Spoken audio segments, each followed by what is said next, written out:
What's up, guys? Hope you're having a good day. So we got the new Eminem album that came out today, or greatest hits album, Curtain Call 2. And in this video, we're going to talk a little bit about it. I'm going to give my thoughts on the album, the sequencing, all of that. And then I'm going to give a sales prediction, sales projection on what I think it's going to sell in the first week. So let me just say this. I'm disappointed because there's no Fact 2. Fact, to me, I don't care really what anyone says, you know, that's one of his best songs. It's so hilarious. When he talks about putting a hamster in his butt and it nibbling, like, I lose it every time. So hilarious. So the fact that we didn't get a sequel to Fact, already it loses some points for me. On top of that, another thing I didn't like, he put Walk on Water with Beyonce on the album. Why? Everyone hated that song when it came out.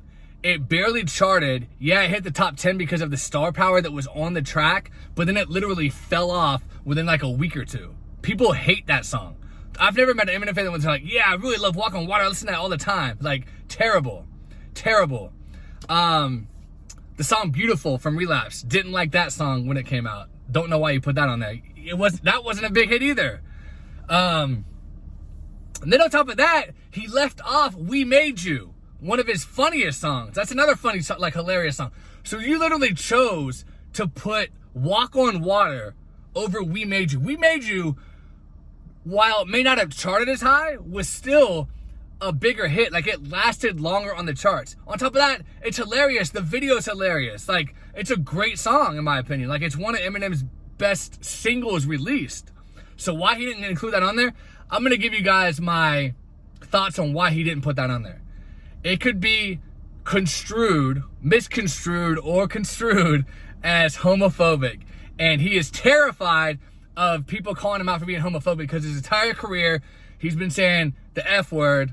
And I'm not talking about the one spelled F-U-C-K over and over again. And, you know, back when he was younger and cooler and more, you know, cared less about what people thought, he didn't care. And he would just say, you know, that's just how me and my homies growing up, we used to, you know, diss each other by using that word.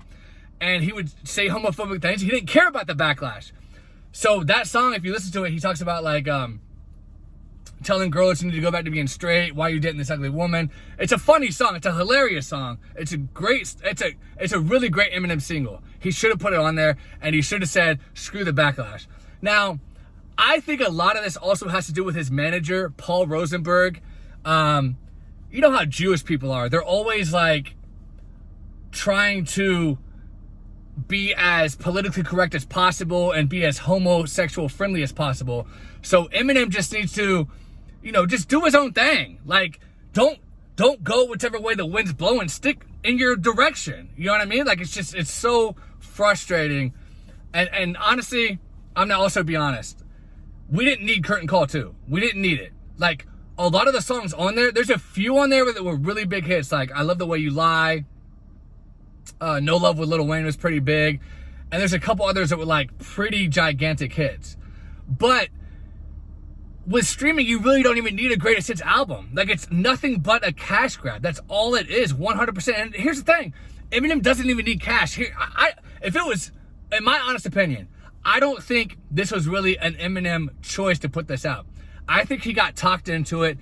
Speaking of Paul Rosenberg and his label, they were probably like, look, you should put a greatest hits album out. And if I'm Eminem, I'm gonna say, why? Like, I have so much money. It's not like I need to do it, and it's not needed.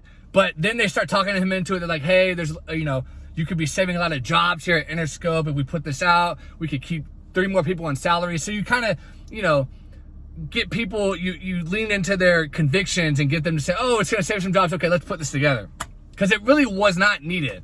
And it's way over bloated. And like I said, a lot of the songs on there are not hits. Like, he put 3 a.m. on there, which is from Relapse as well. How are you going to put 3 a.m. over We Made You? Again, it comes down to the homophobia. He's scared to get called a homophobic. Just put it out. Like, it makes absolutely no sense. And then that song with Snoop Dogg, a lot of people online I saw were, like, praising it as a great song. I think the song sucks. I don't like that song at all. I don't like the beat. I don't like Eminem's rapping on there, and I especially don't like Snoop Dogg. I'm not a huge Snoop Dogg fan. I'm just not. So I didn't think the song was that great. And then the other one he did with Gwen Stefani, forgettable. Then I listened to the new one he put out with 50 Cent. That's a decent song. That's a decent little funny little jingle that Eminem did. But overall, a complete waste of an album.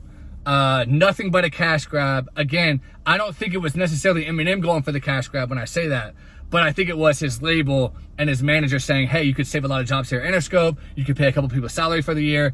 You know, same thing when he does these little clothing bundles for like old albums, like 09 anniversary or whatever, like when he did the Relapse anniversary thing and dropped some clothing for it or whatever. He didn't need that money. It's more so for the people behind the scenes. You know, they talk him into like, hey, you're going to pay people salaries, whatever. So I don't think it's necessarily Eminem. I don't even know if he had anything to do with the sequencing of the album or anything like that. Because if you pick Walk on Water, you are completely tone deaf to your fan base. Because that song was terrible when it came out in 2017. No one liked it. It hasn't picked up steam since then. People haven't gone back and said, hey, you know what? That was actually a decent track. The beat was terrible. The song was terrible. It was just a complete, utter garbage song. So overall, I'm disappointed with Curtain Call 2. I'm disappointed with the track listing. I'm disappointed with the fact that it even came out. Even as an Eminem fan, it was a complete waste of time. But again, like I said, hey, maybe it'll keep somebody, you know, employed at Interscope, which is, if that's the case, then, you know, whatever. Having said that, what is it going to sell in the first week? Well, I know on his website, he did a limited edition vinyl where he signed, I think it was 3,300 copies. It sold out. So you already know right away his pure sales, minimum 3,300. Eminem always sells well, regardless of if he puts out some rehashed, you know, stuff, whatever. It's still going to sell decent. Is it going to sell anywhere near the first Curtain Call? No. That one did like 400 and something thousand in the first week. This one, I don't even think it's going to break 100,000, to be honest with you guys. He did do a lot of clothing bundles. That would be the only way I could see it maybe hitting like 100K. But I'm honestly like, look, let's go back to Music to Be Murdered By Volume 2, okay? When he put out part 2 of that, which had like 16 or 17 new Eminem songs, even that didn't even break 100,000. So if you can't break 100,000 with all brand new songs, I can't see him bringing in enough people to listen to all of his old stuff, even though it's got a ton of songs. I don't think he's gonna get enough people to listen to all these songs and break 100,000. Now, if he does break 100,000, I think it's gonna be like 105, 110, 115. But I really think it's gonna sell closer to like 75, 80K. I don't think it's gonna do that great. I mean, I just don't.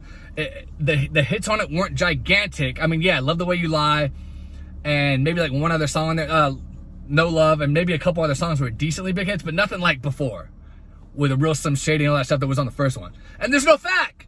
We need a fact part 2. That song is so funny. But anyway, that's what I'm thinking. I'm honestly thinking, like I said, 75 to 80K, maybe up to close to 100. But if it does break 100, it's not going to go way over. It's not going to be like some blow your mind type of sales week. It's just not going to happen. But let me know what you guys think in the comments. Please subscribe if you've never been here. Give me a like. And talk to you guys later.